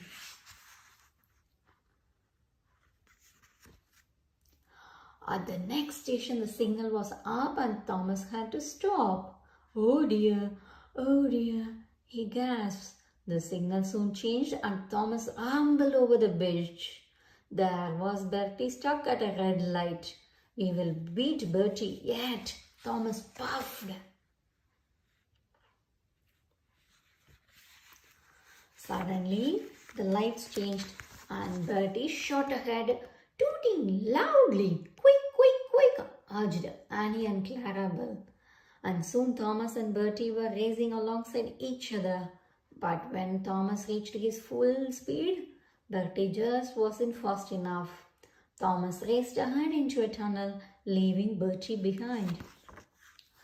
Thomas raced through the last tunnel as Bertie struggled up the steep hill. Thomas whooshed into the station, whistling proudly. I have done it! Hooray! The passengers shouted. 3 cheers for Thomas! Hip hip hooray! And Bertie came in, they cheered him too. Well done, Thomas, said Bertie. You are a really useful engine. Thomas' birthday.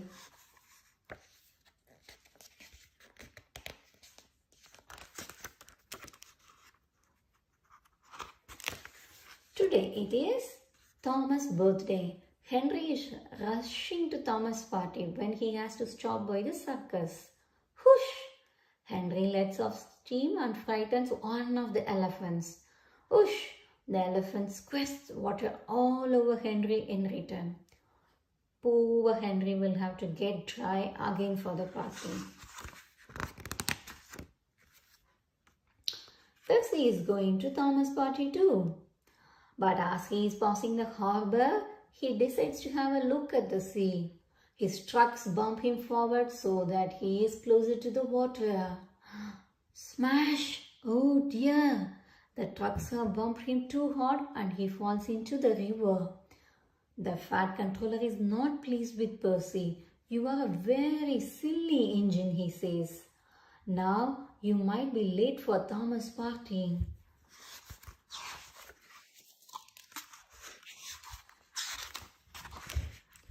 James is in a fix. On the way to the party, the naughty trucks push him too fast and his brakes don't work. He can't stop. Crash! The workmen find him stuck in a field of cow. Help! He whistles. I hope I get to Thomas' party on time. Thomas is so excited about his birthday party that he can't stop rushing.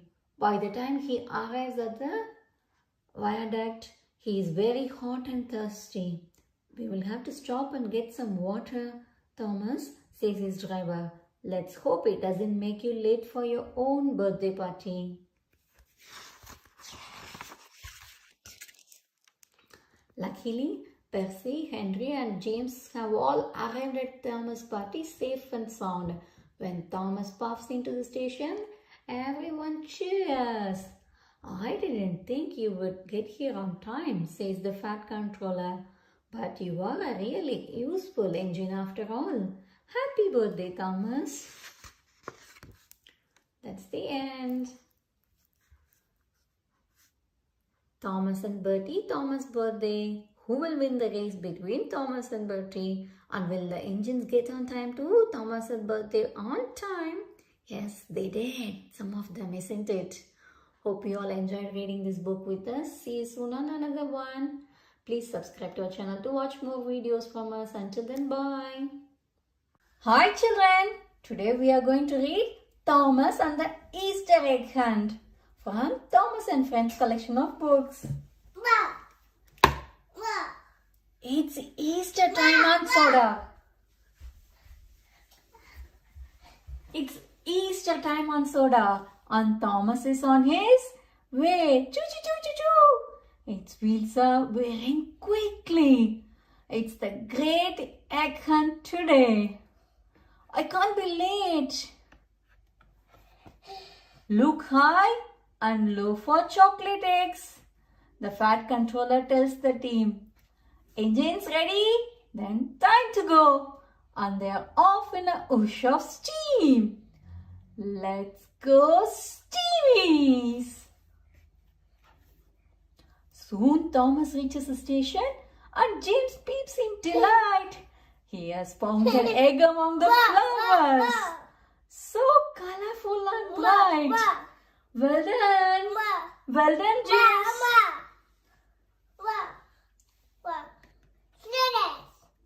Burst my buffers, smiles Percy as he pulls in the siding. There in Harold's cockpit, an Easter egg is hiding. I have found one. Thomas stops at Smaran Junction and Charlie peeps. Look high! An egg is on the signal post. bright blue just like the sky. Good work, Charlie. When Thomas arrives at Brendan Dogs, he slows to take a look as the fat controller points to an egg on Cranky's hook. Another egg. Next stop is Nafford Station, where Emily has found the last egg on the station clock, high above the ground. Tick tock, tick tock, tick tock. Well then, Thomas and his friends, the great egg hunt is done, and now it's time to share the eggs and have lots more Easter fun. 5 eggs. 1, 2, 3, 4, 5. Every engine on Soda knows it's not about how fast he goes or whatever. He is big or small. There are jobs per engine and for all. All the engines love Easter. This is about a very special day on the island of Soda, the Great Easter Egg Hunt. Hope you all enjoyed reading the book with us. See you soon on another book. Until then, bye. Please subscribe to our channel to watch more videos from us.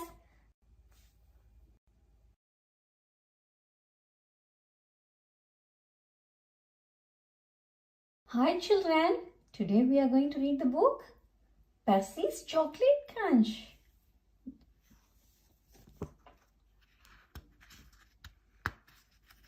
A Day Out with Thomas. Thomas and Friends, Percy's Chocolate Crunch. The fat controller's engines love being shiny and clean. Percy often has the dirtiest work to do, but he likes to be clean as much as any other engine. So washdowns are important to Percy. One day, the fat controller had some bad news. Due to a water shortage, no engine shall have more than 1 washdown a day. Usefulness before cleanliness. Percy was upset. I get very dirty. I need washdowns. Gordon only has them to feel important. I am important, sniffed Gordon. I am an expert engine. You are a pouty puffer, Percy. No, I'm not, wished Percy, and he chuffed away. That day, Percy was loading coal trucks. He was trying extra hard to stay clean, but the troublesome trucks were being naughty. As Percy pushed them down the coal chute, they rolled forward. Before Percy could stop, he was under the chute. Cold dust blew everywhere. Oh no, coughed Percy. I'm filthy. Percy felt awful, but he knew he had to carry on. On the way to Brendan Dogs, the troublesome trucks teased poor Percy even more. Clickety-clack, don't look back. Dirty Percy's on a track. Be quiet, Percy snapped. When Percy arrived at the docks, he was very upset. From now on, I'm only doing work where I won't get dirty, he said, biffing the trucks into a siding. Harold, the helicopter, was delivering medical supplies to the docks. There was a big pile of cinders and ashes next to him. Just as Percy passed by, Harold took off. He blew cinders and ashes all over everything, including Percy. Not again, Percy groaned. I want to wash down. Usefulness before cleanliness, his driver reminded him. I want to be useful somewhere where I can't get any dirtier, Percy huffed. There's a load of sugar going to the chocolate factory. We could take the sugar trucks. Sugar, said Percy. That's nice and clean. Percy was pleased. But he didn't know that earlier that day, a leaky truck had spilled oil on the track. When he approached the chocolate factory, his driver applied the brakes, but Percy's wheels just skidded on the oil rails. Oh no! He crashed through the buffers and disappeared into the factory. Oh, Percy made a lot of noise, but the only thing he crashed into was a big tub of chocolate. Yuck! I have never been this dirty. As he steamed out of the other end of the factory, he was covered from funnel to firebox in sticky, gooey chocolate. Back at the sheds, all the other engines thought it was very funny. You look good enough to eat, hooted Thomas. Pudding Percy, teased James. Hem, said the stern-sounding voice. It was the fat controller. You have had a trying day, Percy, he said. Yes, sir, replied Percy from beneath the chocolate. But you have showed us all that usefulness does come before cleanliness. So you shall have your wash down, and you shall have a new coat of paint. Oh, thank you, sir, exclaimed Percy. He was lost for words. Percy was beaming with delight. The end. Hope you all enjoyed reading this book with us. See you soon on another one. Until then, bye.